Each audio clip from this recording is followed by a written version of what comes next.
얼마 전에 우리나라의 유명한 영화 배우가 세계적인 영화제에 참석을 했는데 이제 기자들 앞에서 사진을 찍는 순서가 있었습니다. 그래서 이제 사진을 잘 찍을 수 있도록 포즈를 취해준 그 배우한테 어떤 외국 기자가 아리가또 하고 인사를 했습니다. 고맙다는 거죠. 우리나라 배우는 웃으며 넘겼지만은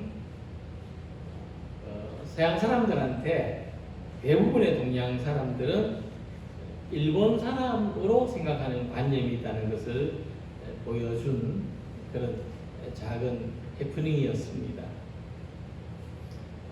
우리도 서양 사람을 만날 때 그 모습만 보고는 그 사람이 미국 사람인지 영국 사람인지 프랑스 사람인지 구분하기가 어려울 겁니다.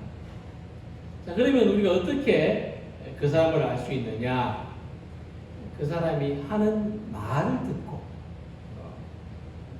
영어를 말하면 영국 사람, 미국 사람, 독일을 말하면 독일 사람, 프랑스를 말하면 프랑스 사람. 말을 듣고 그 사람을 알아볼 수 있다 하는 것입니다. 또 사람들은 우리가 하는 말을 통해서 우리의 국적은 물론 고향이나 직업이나 취미나 어떤 종교를 가지고 있는지까지도 알아볼 수 있습니다. 얼마 전에 지하철에서 한 판사가 있었는데 옆에 있는 사람이 휴대전화기로 문자를 주고받는데 우연히 보게 됐어요. 근데 그 내용을 보니까 자기가 이 재판할 때 다루었던 그 익숙한 용어들이 있는 거죠. 마약을 거래하는 사람들이 쓰는 자기들만의 언어. 이 사람이 그것을 보고 바로 경찰에 신고를 해서 잡혔다는, 그 마약을 거래하는 사람이 잡혔다는 그런 일도 있었습니다. 그러니까 우리는 언어로 자기를 나타낸다는 겁니다. 그 사람이 쓰는 말을 들어보면 그 사람을 알 수가 있다는 것입니다. 자, 그러면 우리가 일상적으로 사용하는 언어들을 통해서 내가 하나님 믿는 사람이라는 것을 나타낼 수가 있는 것이고, 은연중에 내가 하나님을 믿는 사람이라는 것이 드러나게 되는 것입니다.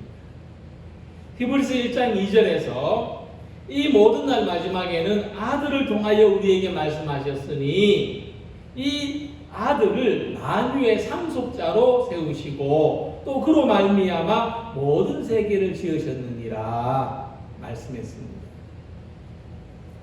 하나님께서 예수님을 이 세상에 보내셨는데 하나님께서는 예수님이 하시는 말씀을 통해서, 예수님의 말씀을 통해서 그가 하나님의 상속자이시며 이 세상의 창조주이신 것을 알게 하셨다. 그렇게 말씀하고 있는 것입니다.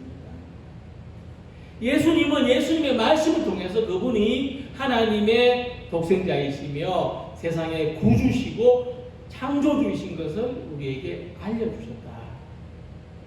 그래서 우리들도 우리가 말을 함으로써 우리가 사용하는 말을 통해서 우리의 믿음을 다른 사람들에게 알려줄 수 있는 좋은 기회가 될 수 있다는 것입니다.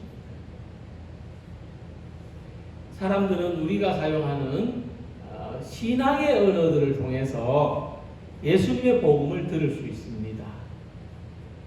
근데 물론 우리가 사용하는 이 신앙의 언어들이 기독교 신앙을 가지지 않는 사람들에게는 이해하기 어려울 수도 있습니다. 그래서 우리가 신앙의 언어로 말을 할 때에는 좀 많은 사람들이 알아들을 수 있고 또 현실에 적용할 수 있는 그런 의미로서 사용되어야 할 것입니다. 특히 저는 매주일 말씀을 준비할 때 지금 이 순간에 필요한 신앙의 언어가 무엇일까에 대해서 고민하고 연구합니다. 지금 특히 이번 주에 우리 성도들에게 어떤 신앙의 언어들이 필요한가를 생각한다는 것이죠. 그리고 그 말씀을 어떻게 적용해야 할 것인지 묵상하고 또 자료들을 찾아보기도 합니다. 성경에 기록된 말씀을 어떻게 적용하면 오늘의 언어로 들려줄 수 있을까? 오늘의 복음으로 들려줄 수 있을까를 가장 중요하게 생각합니다. 특히 이 코로나의 시대를 살아가는 사람들, 이 시대의 사람들에게 전해졌으면 하는 그 신앙의 언어를 생각해 보고자 합니다. 그것은 이 시대 모든 사람들에게 필요한 신앙의 언어는 믿음, 소망, 그리고 사랑입니다. 함께 읽으신 것처럼 이 믿음, 소망, 사랑은 항상 있을 것이라고 말씀했습니다. 어떤 시대, 어떤 상황에서도 꼭 필요한 하나님의 말씀, 항상 있어야 하는 신앙의 언어가 믿음이요, 소망이요, 사랑이라는 언어라는 말씀입니다. 그래서 우리 모두 이 시대 속에서 믿음을 이야기하고 소망을 이야기하고 사랑을 이야기할 수 있는 우리 모든 그리스도인, 모든 성도님들이 되시기를 기원합니다. 그렇다면은 이 믿음, 소망, 사랑은 어떤 의미이며 오늘 어떻게 적용해야 하는지 오늘 함께 생각해 보도록 하겠습니다. 먼저 믿음입니다. 믿음은 하나님과 우리 사이의 관계를 말하는 겁니다. 하나님과 우리 사이의 관계는 어떤 관계냐? 믿음의 관계. 그래서 종교개혁자들은 우리가 행함으로서가 아니라 믿음으로 구원받는다는 것을 강조했습니다. 하나님과 우리 사이의 관계는 행함의 관계가 아닙니다. 어떤 덕을 많이 쌓는 그런 관계가 아닙니다. 공덕을 쌓는 관계가 아니고 믿음의 관계랍니다. 믿음. 그래서 우리 개신교 신앙을 가진 우리는 하나님을 믿는 것을 우리 기독교인의 근본으로 여깁니다. 근데 우리가 이 믿음이라고 하는 말을 우리가 보편적으로 이해하는 데 있어서 좀 잘못 이해하는 부분이 있다는 것을 말씀드리려고 합니다. 우리는 이 믿음을 생각할 때, 믿음이라는 말을 사용할 때 믿는 것과 아는 것은 서로 다르다는 인식을 가집니다. 아는 것과 믿는 것은 다르다. 그래서 그렇기 때문에 이 아는 것의 한계를 느낄 때 우리는 믿음을 선택해야 된다고 말하는 겁니다. 쉽게 말하면 잘 모르겠어요. 잘 모르겠는데 그러면 믿어라. 이렇게 한다는 것이죠. 그래서 믿음은 따르는 것, 믿고 따르는 것을 요구한다고 생각합니다. 누군가 내게 진실을 이야기할 때 우리 그것을 따라야 한다는 것이죠. 그리고 하나님이 계신 것을 확실히 알지는 못하지만은 그럴 수 있는 가능성이 크다고 생각할 때 우리는 믿음이라는 단어를 선택한다는 것입니다. 자, 여기서 정확히 보면 우리는 믿음 하면은 우리는 이 믿음은 아는 것과 연관을 지어서 생각한다는 것입니다. 그래서 우리가 믿음이라고 생각하는 것입니다. 그래서 우리 믿음을 어떻게 이해하는가 하면은 예를 들어서 친구들 사이에서 너 나 믿지? 너 나 못 믿어? 이렇게 하면 우리 어떻게 대답합니까? 보통 믿는다고 대답을 하죠. 좀 미심쩍지만 그래도 그렇게 물으면 믿지. 나 믿을 거야. 이렇게 대답을 하죠.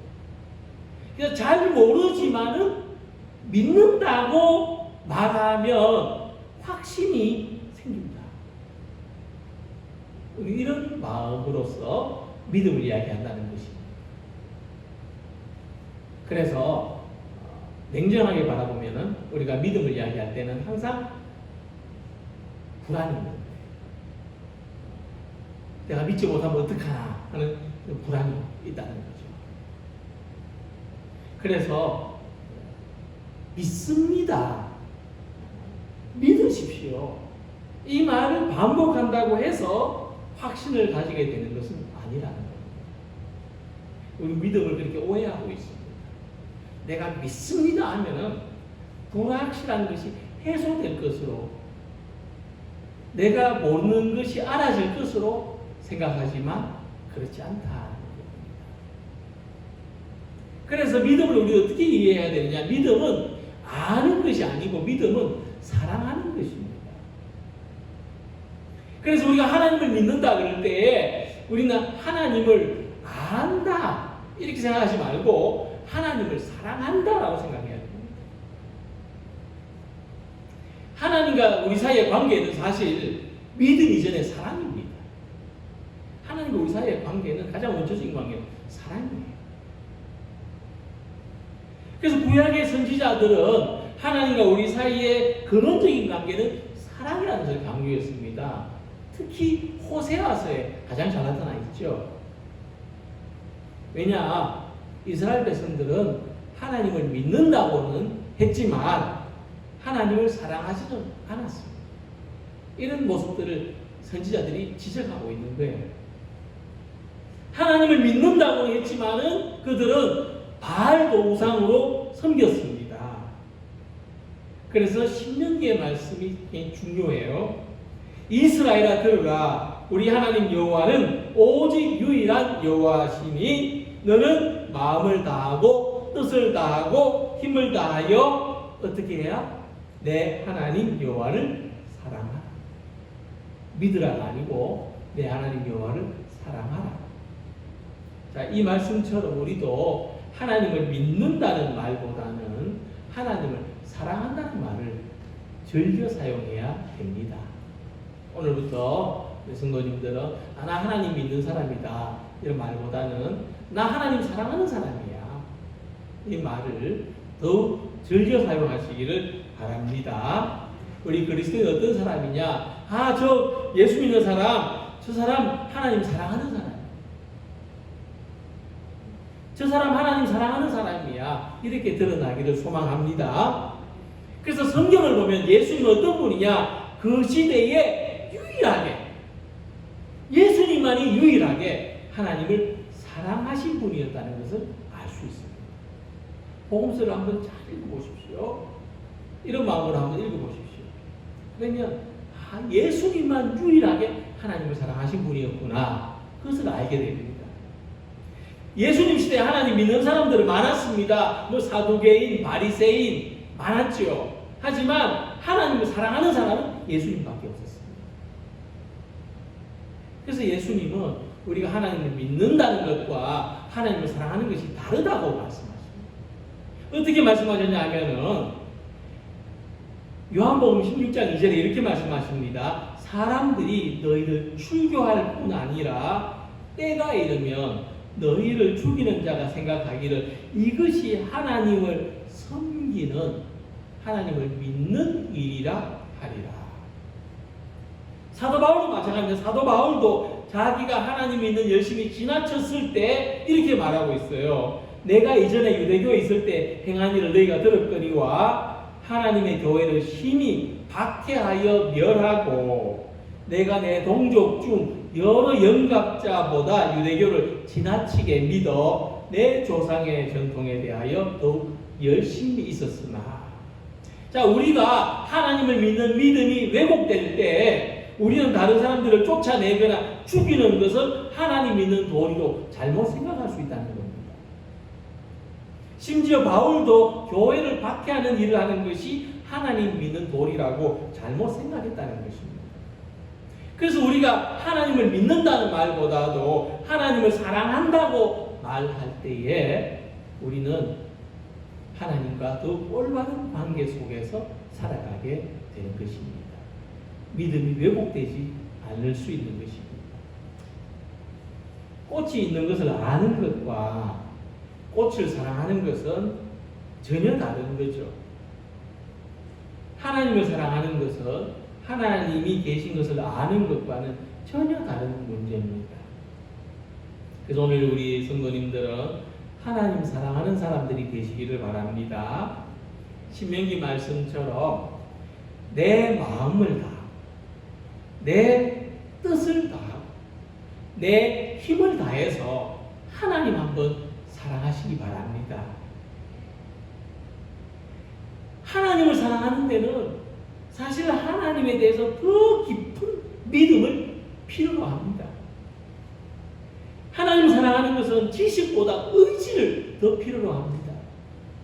의무감보다도 더 진실된 마음의 동의가 필요합니다.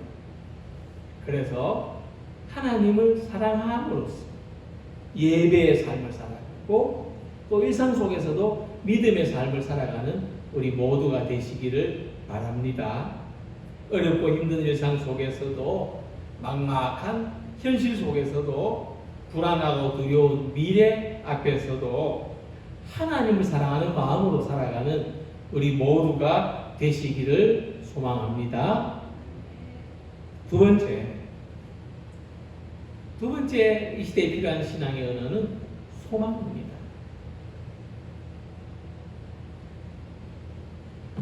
초대교회에서 소망이라고 하면 어떤 의미일까? 이 본문의 말씀을 초대교회 성도들이 읽을 때 이 소망을 어떻게 이해했을까? 초대교회 성도들한테 소망은 한 가지밖에 없었습니다. 그 소망이 뭐냐? 예수님이 다시 오실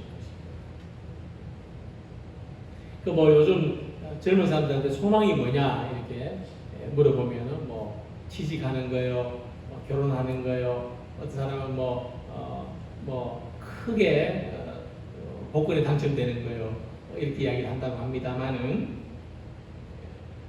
초대교회 성도들한테는 소망이 한 가지밖에 없었어요. 자나깨나 한 가지 소망이 뭐냐? 예수님이 다시 오시는 거예요. 예, 그것밖에 없었어요. 그들이 기대하고 소망하는 것은 그것밖에 없었어요. 예수님이 다시 오시는 거예요. 그래서 요한계시록 마지막 부분에 이와 같이 말씀합니다. 이것들을 증언하시니가 이르시되 내가 진실로 속히 오리라 하시거늘 아멘. 주 예수여 오시옵소서. 마라나타. 헬라어로 마라나타. 예수님 다시 오십니다. 다시 오실 예수님에 대한 소망이 그들의 인사였고 그들이 헤어질 때마다 나누던 인사였습니다. 이 소망은 바울의 편지에도 나타나고 있습니다. 나 바울은 친필로 너희에게 문안하노니 만일 누구든지 주를 사랑하지 아니하면 저주를 받을지어다. 우리 주여 오시옵소서. 우리의 소망입니다. 그들이 소망할 수 있는 것은 예수님이 다시 오시는 것. 예수님이 다시 오셔서 이 세상이 새로워지고 이 시대가 새롭게 되는 것밖에 소망이 없었던 겁니다. 자, 그러면 그들의 그 소망은 얼마만큼 확실했을까? 생각해 볼 수가 있겠죠. 그들은 얼마나 이 소망에 대해서 확실했을까? 과연 계시록의 마지막 부분처럼 바울의 편지처럼 그리스도인들은 예수님이 다시 오실 것만을 소망했을까? 네, 데살로니가 전후서를 읽어보면 그렇지 않았다는 것을 알 수가 있습니다. 그러니까 그들에게는 그 한 가지밖에 없었지만은 그러나 사람들에 따라서 이 소망을 가진 사람도 있고 이 소망을 가지지 않는 채로 살아가는 사람도 있었다는 거죠. 어떤 사람들은 예수님의 재림이 없다고 했습니다. 또 어떤 사람들은 예수님의 재림이 이미 지나갔다고 했습니다. 그러니까 예수님의 재림이 없다면, 예수님의 재림이 지나갔다면 과연 예수님이 다시 오신다는 것이 그들에게 소망이 될 수 있을까요? 오늘 우리들도 마찬가지입니다. 오늘 우리들도 예수님의 재림이 없다고 생각한다면, 예수님의 재림이 지나갔다고 생각한다면 과연 예수님이 다시 오시는 것이 우리 삶의 가장 유일한 소망이 될 수 있을까요? 그건 우리가 내 소망이 뭔지를 들여다보면 알 수가 있습니다. 내 소망이 뭡니까? 아마도 이들의 소망은 지금 살고 있는 세상에서 잘 되는 것, 지금 살고 있는 세상에서 좀 더 나한테 좋게 되는 것을 소망으로 삼았을 것입니다. 그리고 이와 같은 차선책의 소망이 우리들에게도 있다는 것을 부인하기는 어려울 것입니다. 그럴 때에 우리의 소망은, 결국 우리가 가진 소망은 뭐냐? 예수 믿는 사람의 소망은 다른 종교를 가진 사람들의 소망이나 별다를 게 없다는 것. 소망의 측면에서 죽어서 천국 가는 정도, 정도라고 말하면 안 되죠. 굉장히 크게 생각하는 건데, 하지만 이것도 예수님이 다시 오실 것 생각해요. 다시 오시는 것에 비교해 보면 빈곤합니다. 그냥 어떤 새로운 소망이 아니라 인간이 계속 삶에서 추구해왔던 그 이상을 넘어서기가 어렵다는 거죠. 그래서 초대교회 성도들이 그들이 살아가던 그 불확실한 세계 속에서도 지켜냈던 그 소망은 뭐냐? 하나님 나라에 대한 소망이었다는 거죠. 예수님이 다시 오실 때 이 세상의 나라는 종말을 고하고 하나님의 나라가 세워질 거라는 소망을 가지고 살았습니다. 근데 그들은 당시 세계에서 가장 강력한 로마 제국의 박해를 받고 있었습니다. 300년 동안이나 이 박해는 지속됐습니다. 하지만 그들은 하나님 나라의 소망으로서 모든 고난과 박해를 이겨내었고, 하나님 나라의 소망으로서 그들은 순교할 수 있었습니다. 그리고 단순히 견뎌낸 것이 아니고 그들의 모든 삶에 하나님의 다스리심을 이루어냈고, 결국 이 300년간의 박해를 이겨내고 로마가 그리스도의 나라로 변화되게 했던 것은 그들에게 소망을 포기하지 않는 믿음이 있었기 때문입니다. 그 소망이 얼마나 강력한지를 알 수가 있죠. 오늘 우리들에게 소망도 하나님의 나라입니다. 우리가 하나님의 나라를 소망하는 우리 모든 성도님들이 되시기를 바랍니다. 우리의 가장 유일하고 가장 큰 소망이 되기를 바랍니다. 이 코로나로 말미암아 강력한 국력을 자랑했던 세계 모든 나라들이 맥없이 무너지는 것을 우리가 보고 있지 않습니까?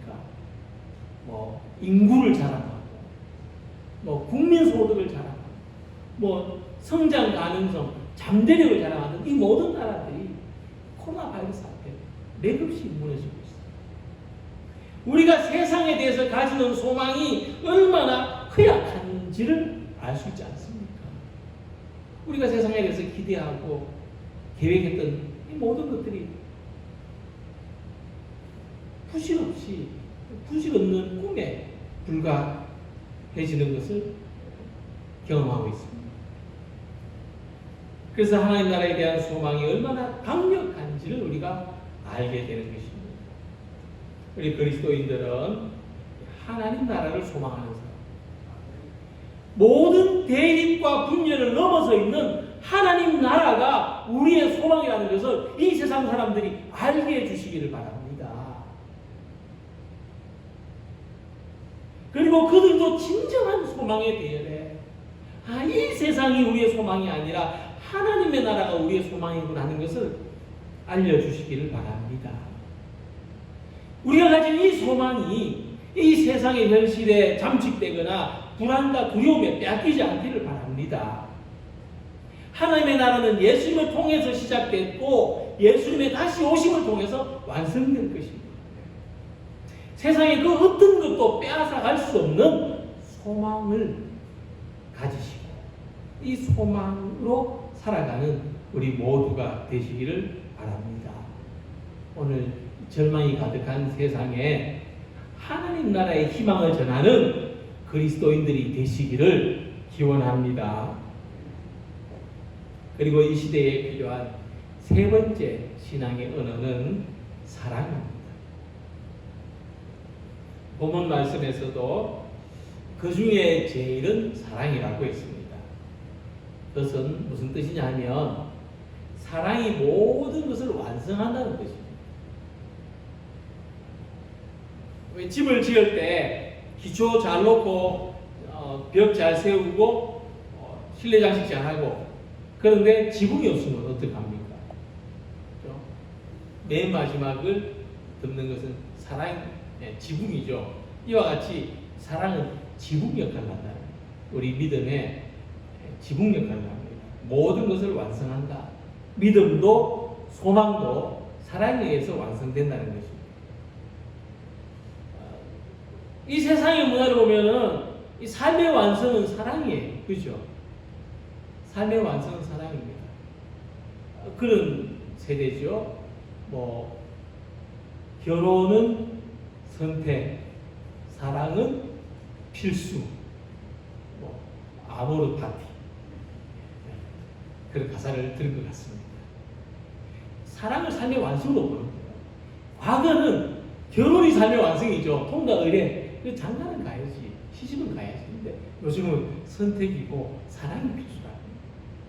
그런데 이 세상의 문화에서 사랑은 뭐냐면요, 인간의 상호 감정이나 교육에 호소하는 게 이 세상의 사랑입니다. 그러나 신앙의 은혜에서 사랑은 달라요. 신앙의 은혜에서 사랑은 하나님의 사랑입니다. 하나님의 자비입니다. 사랑은 뭐냐면 믿음이 하나님과 우리 사이의 관계라면 사랑은 하나님을 가르쳐주는 하나님의 내용입니다. 하나님이 어떤 분인가를 가르치는 표현이 사랑입니다. 하나님은 사랑이시다. 하나님은 우리에게 한없이 자비로운 분이라는 말씀이죠. 그래서 하나님이 우리를 사랑하신다 그렇게 표현하는데, 이 사랑의 방식이 뭐냐면 하나님이 우리를 어떤 방식으로 사랑하시느냐, 그것은 긍휼이라고 하는 것입니다. 하나님이 우리를 사랑하시는 방식은 긍휼히 여기시는 겁니다. 하나님은 우리의 기쁨과 우리의 슬픔을 함께 느끼십니다. 그것이 긍휼입니다. 긍휼히 여기는 마음은 다른 사람의 기쁨도 다른 사람의 슬픔도 같이 느끼는 겁니다. 그래서 하나님을 사랑하는 사람은 이웃에 대해서도 긍휼히 여기는 마음을 가지는 겁니다. 우리 그리스도인들은 이 세상의 사랑이 아니고요, 하나님의 사랑으로 이웃을 사랑하는데 상호적인 감정이 아닙니다. 네가 주면 나도 주고 네가 안 주면 나도 안 주는 상호적인 감정이 아니라 하나님을 사랑하는 사람은 이웃을 긍휼히 여기는 마음으로 바라본다는 것입니다. 그래서 예수님이 우리에게 기도를 가르쳐 주실 때 우리가 우리에게 죄 지은 자를 사하여 준 것 같이 우리 죄를 사하여 주시옵고 말씀하셨는데, 하나님이 우리 죄를 왜 용서해 주시느냐? 하나님이 우리를 왜 용서해 주실까요? 우리가 싹싹 빌어서 용서해 주시는 건가요? 아니죠. 하나님이 우리를 용서해 주시는 것은요, 긍휼히 여기시기 때문에.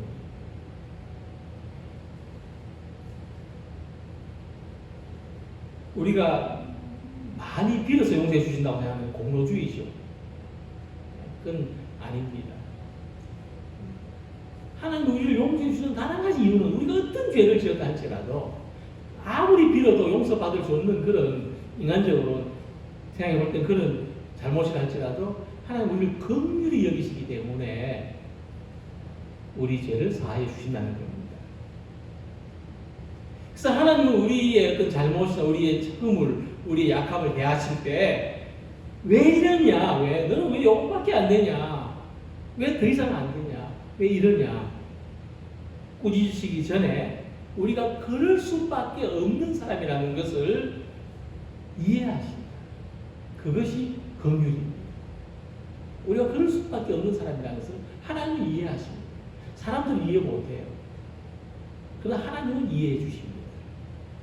그래서 우리가 이웃을 대할 때도 긍휼히 여기는 마음을 가지는 것이 사랑이고, 이 사랑이 모든 것을 완성되게 하는 것입니다.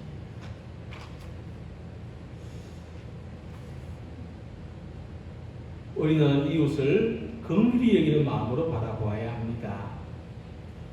기독교인들만큼 사랑을 많이 이야기하는 부류의 사람들은 없을 것인데, 근데 우리는 사랑을 많이 이야기하는 만큼 긍휼을 잘 모르는 것 같습니다.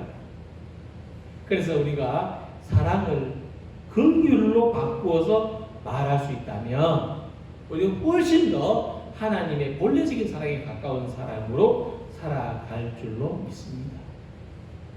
하나의 예화를, 비유를 소개하면 선한 사마리아 사람의 비유를 우리는 잘 기억합니다. 예루살렘에서 여리고로 가던 어떤 사람이 강도를 만나서 모든 소유를 빼앗기고 다쳐서 신음하고 있었습니다. 마침 레위 사람이 지나갔지만 그를 보고 그냥 지나갔습니다. 제사장이 그 뒤를 이어 지나갔지만 그도 그 사람을 보고 그냥 지나갔습니다. 그들에게 하나님을 믿는 마음은 있었을 줄로 압니다.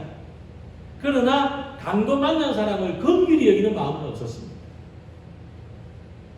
물론 그들이 그냥 지나친 이유는 있었을 것입니다. 그러나 긍휼히 여기는 마음은 모든 판단을 중지합니다. 누구의 잘못이냐, 내가 지금 저 사람을 도와줘야 되냐 말아야 되느냐 따지지 않습니다. 긍휼은 아픈 사람을 싸매주고, 배고픈 사람은 먹여주고, 괴로운 사람은 위로해주는 것입니다. 따지지 않는 것입니다. 이것이 오늘 우리들에게 필요한 신앙의 언어요, 사랑입니다.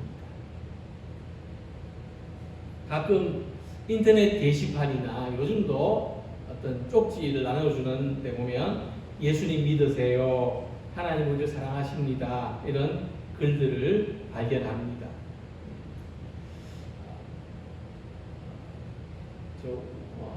굉장히 필요하고 또 그런 일들 하는 분들은 사명감을 가지고 열심히 하십니다.